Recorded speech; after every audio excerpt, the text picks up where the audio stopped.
Hello, travelers, and welcome to Adventures in Security. My name is Tom Olzak, and I'll be your guide. In this episode, we examine how to and how not to talk to management about security. Management and security often see security differently. This tends to cause tension, frustration, and weak security. If we can't share our perspectives, we accomplish nothing.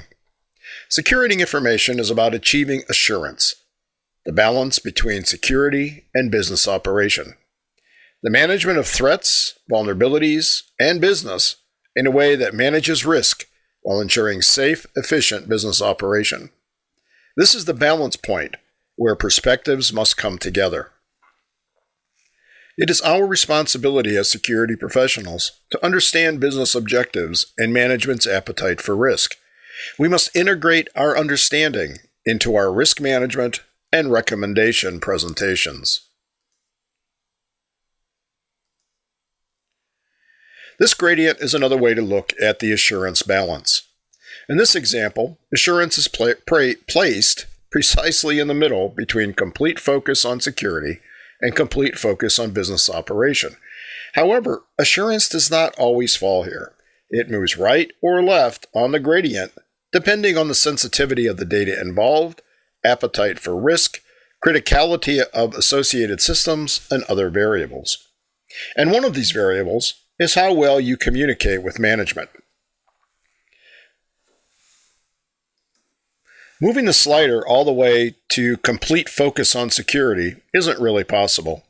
The closer we move to that side of the gradient, the harder it is for the business to operate. As long as humans are interacting with the network, this still won't stop all attacks.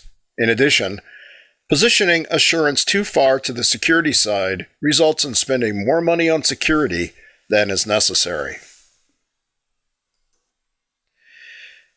As assurance moves toward business operation, hindrances to performing business tasks fall away.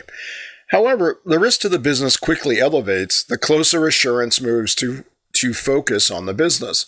If it gets too close, breaches and other incidents are inevitable, and while this is true of all organizations, no matter how secure, due diligence also falls away when security is too far from focus. This results in litigation, regulatory fines, inability to conduct business, and possible business failure. Again, assurance is the right balance, not necessarily in the middle, but the right balance for the organization between business operation and security. Its position is affected by regulations, due diligence, ethics, and other variables. In the right position, it demonstrates due diligence and results in smart allocation of budget dollars.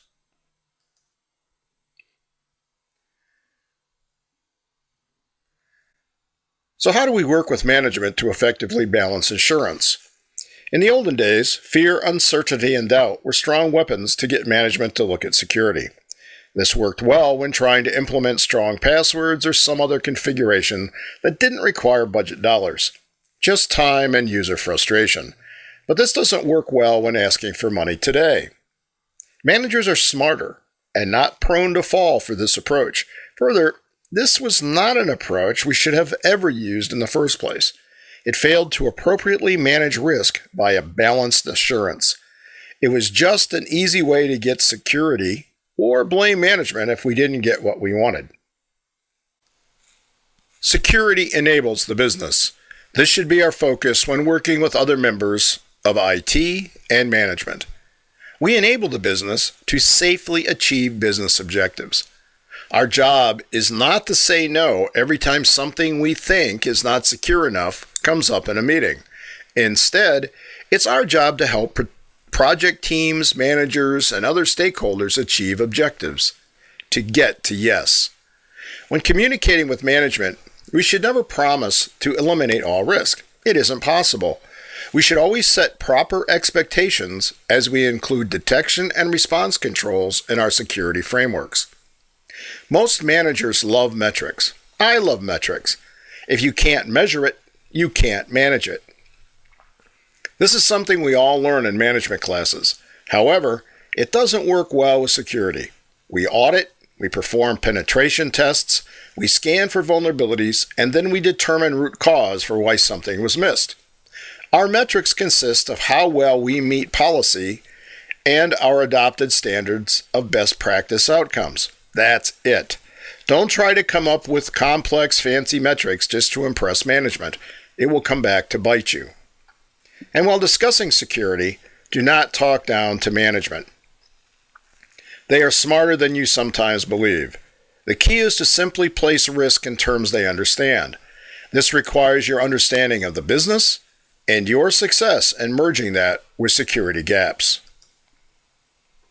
Let's take another look at enabling the business.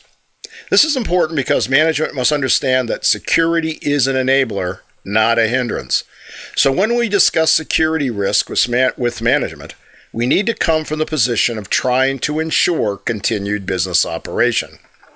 When assurance is properly balanced, we might still experience intrusions, but whether or not we practiced due diligence, whether or not we tried to do the right things before, during, and after the incident determines how your organization is perceived.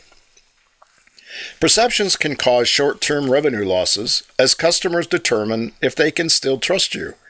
Loss of customer trust can result in long-term loss of revenue as customers move to other vendors. In addition to customers, your organization might be a supplier to other organizations that rely on your products or services to deliver their products or services. If they believe you can no longer be trusted as a reliable source, they too will likely move to another supplier. Finally, investors are not likely to invest in organizations that are not focused on doing the right things. This often results in reduced capital investment and loss of working capital for your organization. This might look much like FUD, but it isn't. These are things you must understand when presenting risk to business management. We need to integrate these challenges into our discussions about business impact. We don't simply throw them on the table outside the context of threats, vulnerabilities, and probability of occurrence. In general, don't exaggerate when discussing risk. On the other hand, avoid trying to gloss over issues, even if you missed something in the past. Just tell it like it is and place it in the context while showing how your recommendations support balanced assurance. The presentation to management is usually the most important part of getting management on board and access to needed budget dollars. It is your responsibility to make this happen. Success depends on your approach and perspective. First, define current state, including the information and systems affected, their classification and criticality, the threat or threats identified, and existing vulnerabilities. Follow this with the risk you assessed based on the current situation. Do not embellish. Tell what you truly believe based on your experience and knowledge of current threats facing your industry. Use examples from your industry. If not possible, find examples in any industry in which similar resources were compromised. Show the short and long-term impact that compromised organizations faced. If regulatory compliance is involved, clearly explain what regulation applies and the fines and possible jail time are possible when management fails to comply. Once you are confident everyone understands, present your recommendations for a more secure future state. Demonstrate how your efforts at assurance provide reasonable and appropriate controls with minimal impact on the business. Just addressing this point allows management to see that you actually thought about how this will affect operations.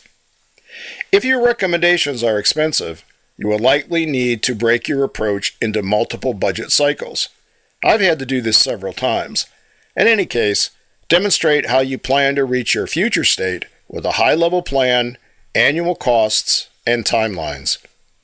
At the end of your presentation, after all questions are addressed, ask management for approval.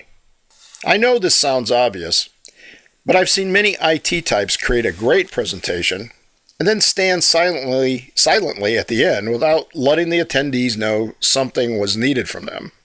This should never happen in any kind of presentation.